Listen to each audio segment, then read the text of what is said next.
Ladies and gentlemen, we face an unprecedented food shortage. Inflation is tearing through the economy.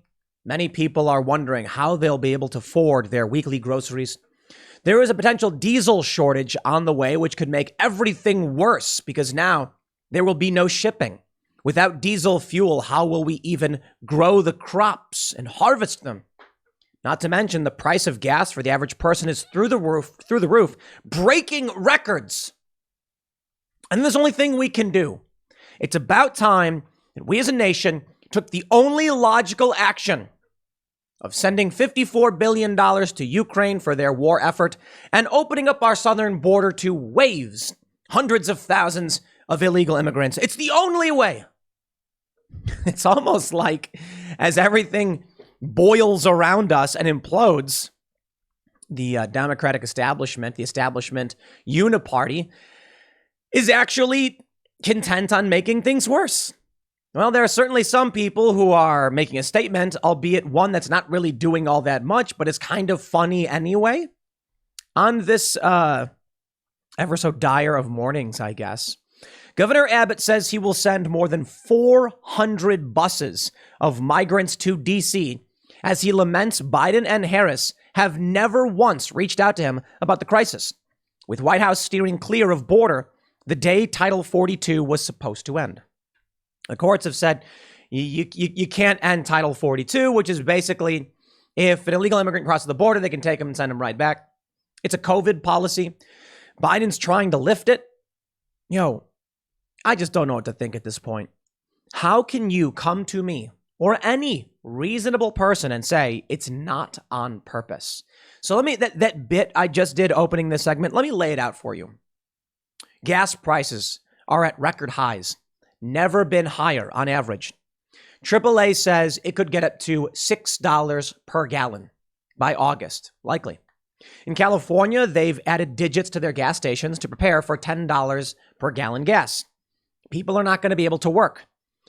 Diesel, also through the roof. I think the average is over $5, could even reach $10. And when it does, that means everything goes up. Diesel fuel is how we transport things.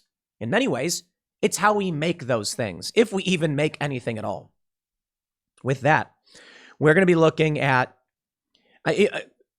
COVID's effectively not an issue anymore. I mean, everything's supposed to be open, but we're still facing the repercussions of the economic shutdown. You cannot just stop a freight train in its tracks. The whole thing implodes or just flies up in the air and crashes. So now we don't have food. Now we have fuel shortages, record prices of both food and fuel, baby formula. Major crisis. People aren't going to be able to feed their kids. What are you going to do? Now, some people might lose their minds when they have to feed themselves. But I'm worried about what people will do when they can't feed their children, because it's one thing if you can't eat and you're sitting on the side of the road starving saying, please, I need food. It's another thing when you are looking at your son or daughter crying because you know you don't have food for them. What would a person be willing to do? So that's why I find this story funny. When I saw this story about Abbott sending the bus up to DC, I'm like, that's hilarious. Ha ha. I don't know what Abbott should do. I think this is only going to make the problem worse. I mean, let's be real. Abbott says he's going to send 400 buses of migrants. If Title 42 is still in effect, send them home. We cannot be allowing 1 million plus or more millions of illegal immigrants to enter the United States at a time when we can't even feed ourselves. Isn't this insane? And now we're hearing that Joe Biden wants to send special forces to Ukraine? No joke. U.S. boots on the ground. It is mind-numbingly infuriating.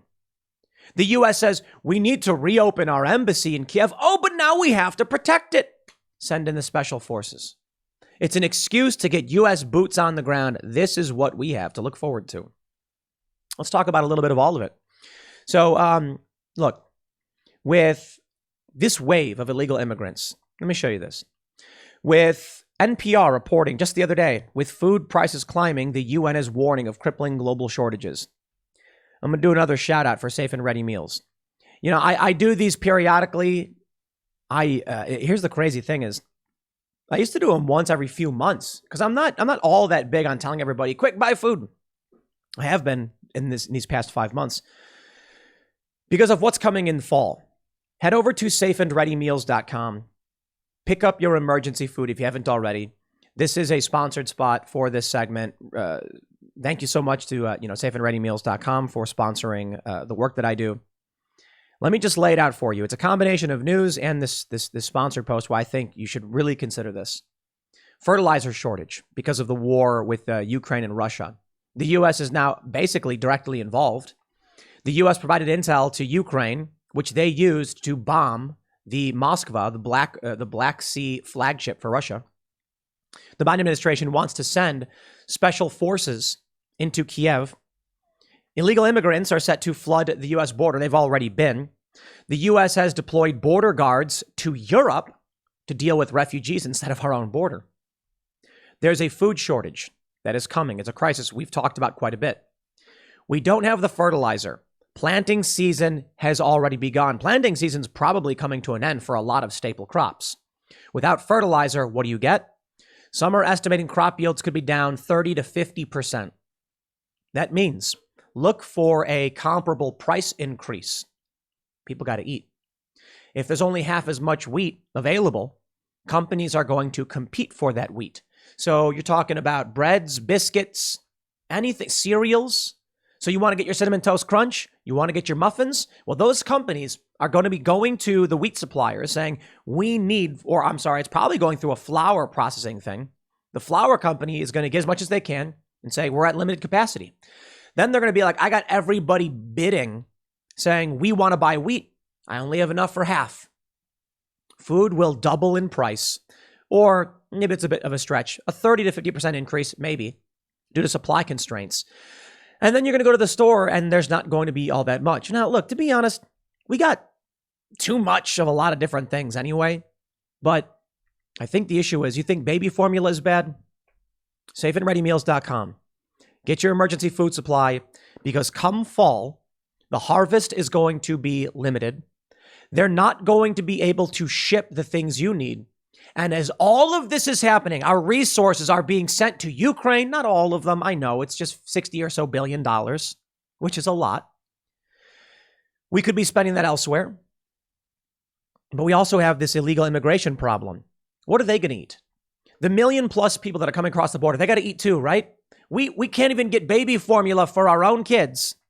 And they're sending baby formula to the border. This is insane.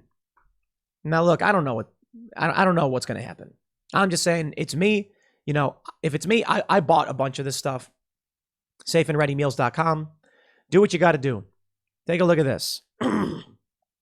Greg Abbott said Monday that Texas has been forced to fight against the Biden administration regarding border security and said he wants to flood D.C. with 450 buses of migrants so the nation's capital can experience what his state's communities are facing. I think it's funny. We got this press conference here. Is that going to solve the problem? No, it's going to make the problem worse.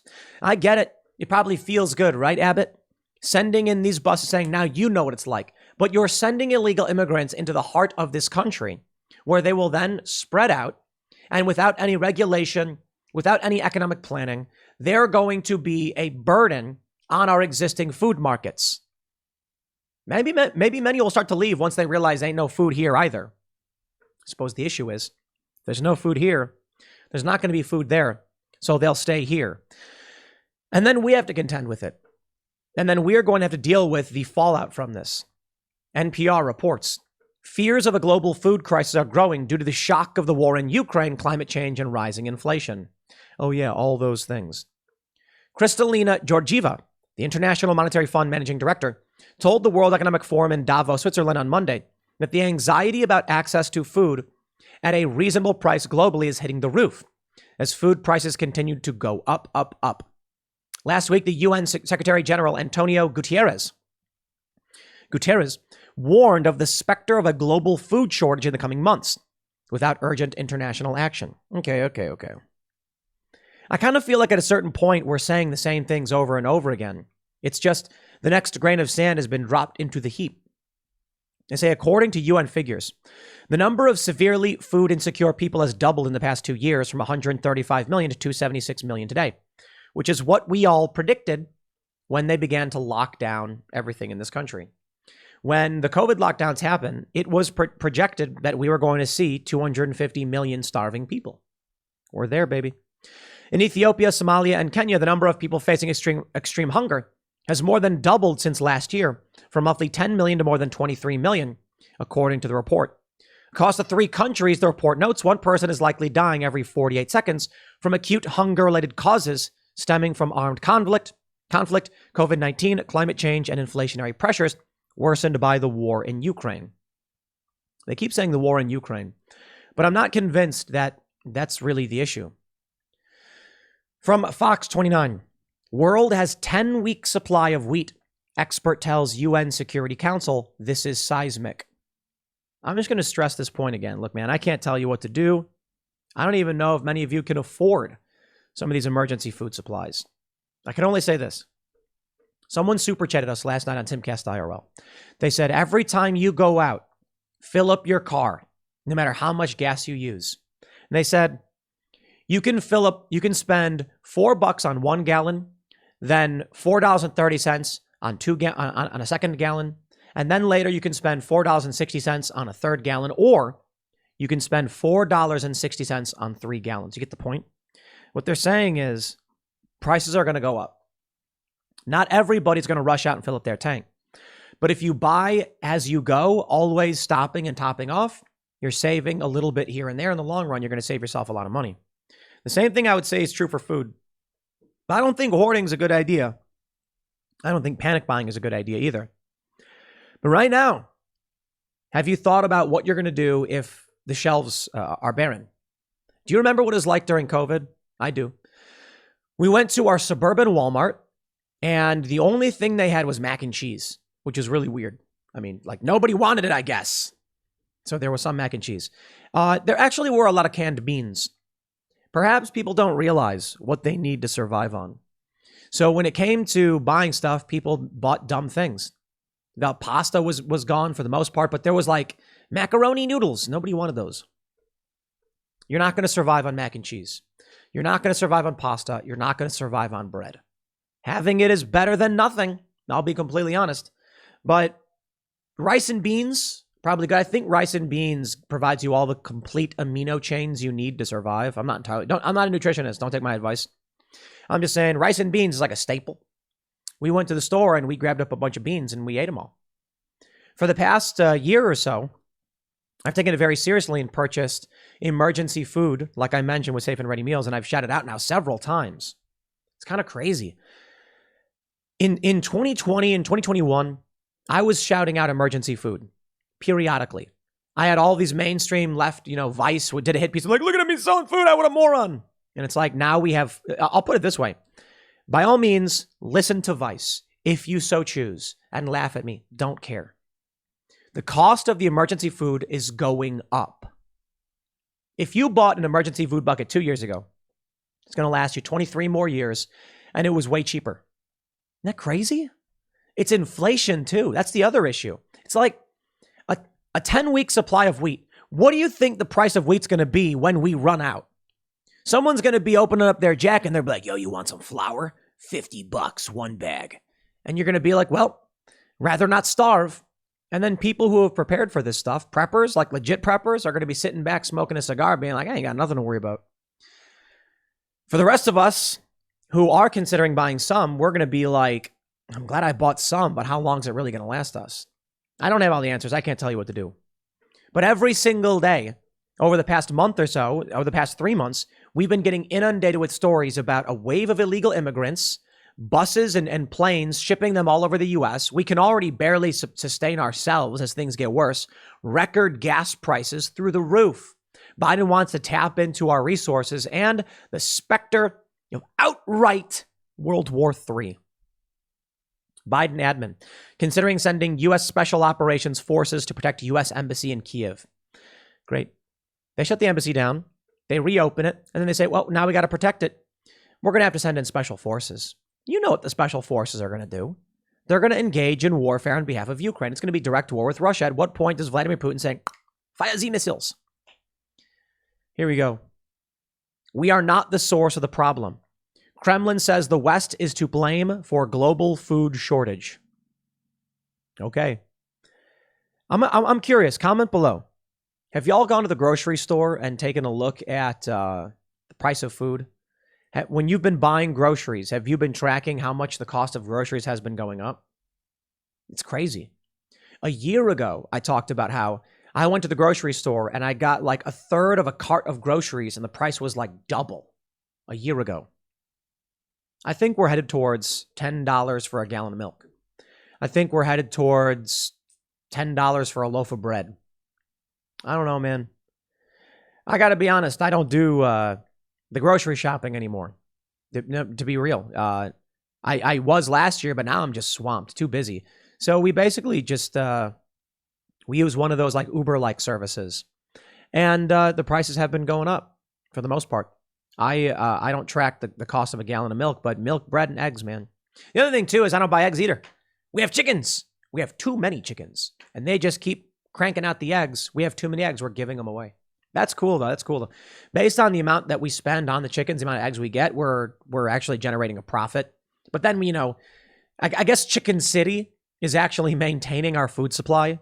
Go to chickencitylive.com if you want to watch live chickens. Do chicken stuff.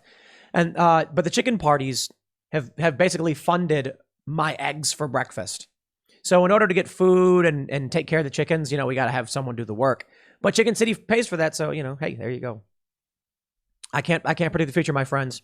Predict it for yourself. Figure out what you think. Fortune says, with exports from Ukraine and Russia largely halted, global food prices are projected to rise 22.9% this year, according to the World Bank. And a hunger crisis affecting the world's most vulnerable countries is well underway. Let me reiterate a point I made last night. Who is at fault for all of this? Joe Biden and the Democrats. And I know they're desperately saying, no, you can't blame Democrats for this. It's happening everywhere. Let me just give you some basic logic. Facts and logic, my friends. Donald Trump, not a proponent of climate change. He's like, we need oil. Drill, baby, drill, right? When he gets elected, what do we see? Best numbers of our lives, according to CNBC's Jim Cramer. The economy was booming in 2019. COVID hits. The economy takes a big tank. I'm not going to blame Trump for that. I'm not going to blame Biden. However, Biden enacted a bunch of policies. Biden is the party from the party of the climate change, people.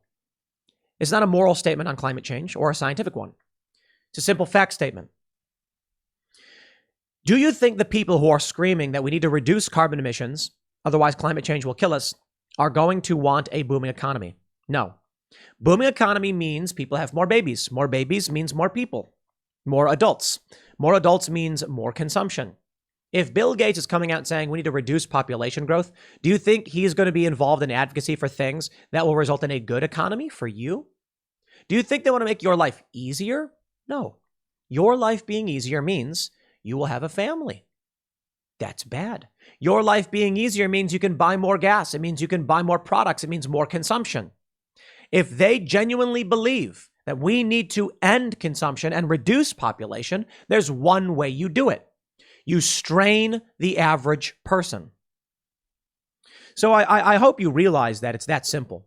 Why are we seeing illegal immigrants flood the border and Biden doesn't care? Honestly, I can't tell you definitively. I can say it probably has something to do with wanting to strain the system.